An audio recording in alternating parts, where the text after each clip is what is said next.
This video will explore Chavs and the Underclass. It will question society's stereotypical view of Chavs being part of the underclass. Gunnar Myrdal was an economist, sociologist and politician who came up with the term underclass.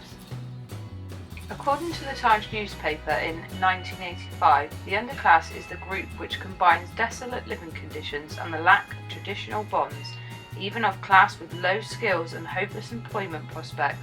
The result is cynicism towards the official values of a society bent on work and order. The underclass are the people in the lowest position of the class hierarchy.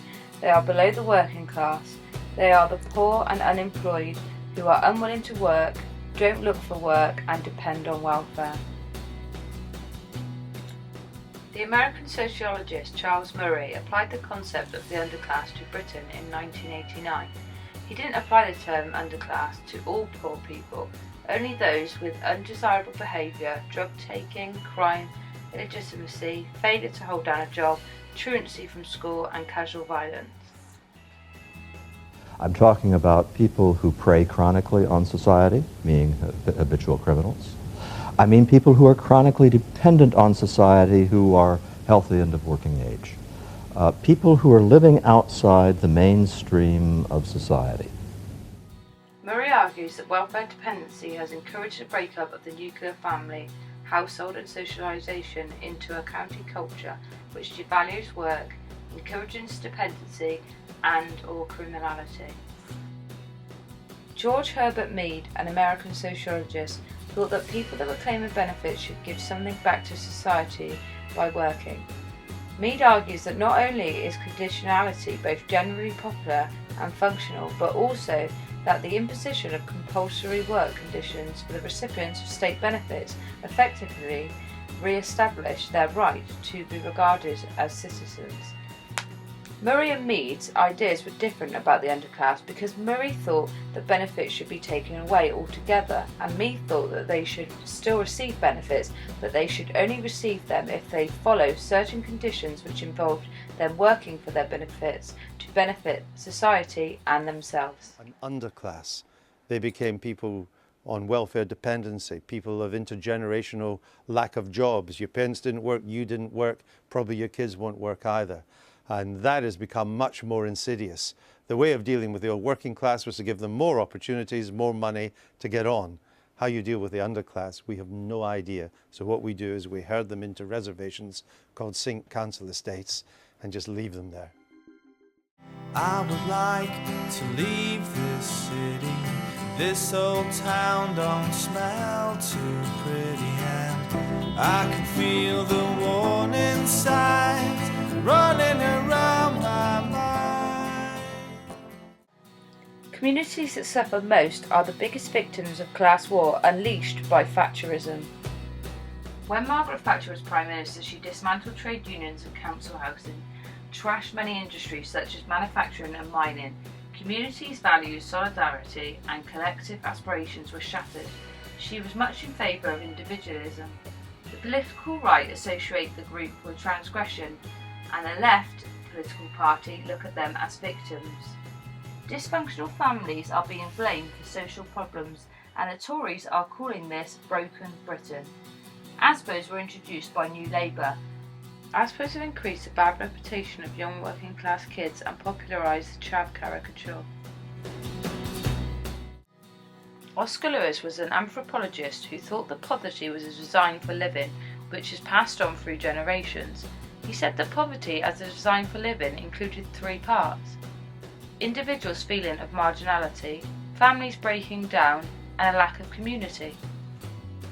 Oscar Lewis said that people with a culture of poverty are the people that don't have class consciousness, who only know about their own troubles, local conditions, their neighbourhood and their general way of life. Chavs are basically gangster wannabe. What is it? Chavs stands for council houses and vandalism. It degrades people. It strips people as girlfriend. She's one of the biggest chavs around, yeah? A bit, put it a bit sketchy. What we tend to do, we do out love on the to streets, wearing tracksuits and just like enjoying themselves. I like my tracksuit bottoms.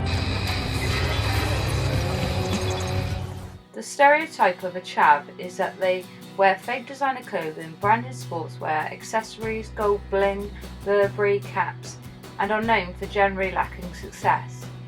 Chavs have been described as people who embrace consumerism by spending their money in supposedly tacky and uncivilized ways. Many chavs have been labelled as being antisocial youths. They have negative traits for being violent, lazy, teenage pregnancies and drunkenness. Chav became a phenomenon by mass media in the 21st century. Chav first appeared in the College Dictionary in 2005. It was defined as a young working class person who dressed in casual sports clothing. Another definition of chav is a young lower class person known for brash and loutish behaviour and the wearing of real or fake designer clothes. One popular myth makes it an acronym for council house and violent. Chav groups are a type of subculture.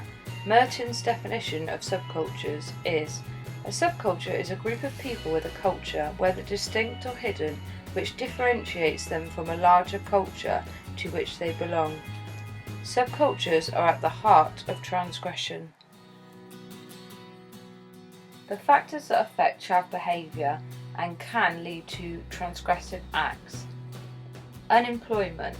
These youths have been brought up in poverty where education and work is not as valued as much as middle class families. They become too resistant to middle class values and look at education in a negative way. Their negative attitudes to work and education doesn't give them much of a future or opportunities. They gain status through consumerism rather than success in education and work. Their antisocial behaviour is an act of resistance against middle class and capitalist society. Chavs feel that they cannot participate in life fully, so they react, rebel with transgressive behaviour. Because they get frustrated, these youths come together for a cause and people want to become a chav to be part of something because they are excluded so much in society, especially with media attitudes creating a panic about youths which then radicalises them further. Young girls see that they have few life options. Pregnancy at a young age is seen as a norm and continues from generation to generation. Young girls that have lived in poverty receive larger welfare support when they have a baby, so this could be seen as an incentive. Chavs have certain places that they congregate, like housing estates, street corners, and in the hood. The question is, why do they choose these places to congregate? Sociologist Rob Shields looked at the sociology of space. Each place has boundaries, and this is important for chavs because they need a place where their transgressive behaviour is allowed. The street corner can be owned by anyone. It is a special place that chavs can own, and they feel that it is a special place between other areas that allows transgression. You can see trouble coming and it's marking their territory. Different places have different meanings for different people. I do feel that chavs still exist. If you walk around towns across the country, you will see the presence of so-called chavs which you will recognise by common features that I've mentioned that represent a chav. However, I do feel that they are changing and that they have morphed into something different. I think that they are becoming more glamorous, and this is due to the rise of a consumer society. Chavs have always been about buying designer clothing, but now I think they are becoming more glamorous due to many reality TV programs. Because these programs represent normal people who become celebrities by consumerism. You do not gain status through your job anymore, it's more about what you consume, so chavs think that they can be successful by being glamorous and consuming goods, which is more accessible for them than gaining status through work. The underclass have been stereotyped as being chavs by mass media. There are many differences between the two, so the mass media have wrongly represented the underclass. The underclass and chavs are both at the bottom of the class hierarchy, and they both claim benefits and are living in poverty. The chavs have different traits. They are rule breakers, thrill seekers, and gain status through antisocial behaviour. They are seen as deviant by society, as they do not share the same norms and values as others, and their lust for expensive clothing. We'll live and die in these towns. Don't let it drag you down, don't let it drag you down now. Dirty dishes pictures from a TV mill that went cold from the wind through a smashed up window. You can't go out if anybody calls you, cause you can't have a bath when there's no hot water. And your friends are out on the town again, and you ask yourself if it'll ever end. And it's all too much for your head to take, just a matter of time before you break. Well,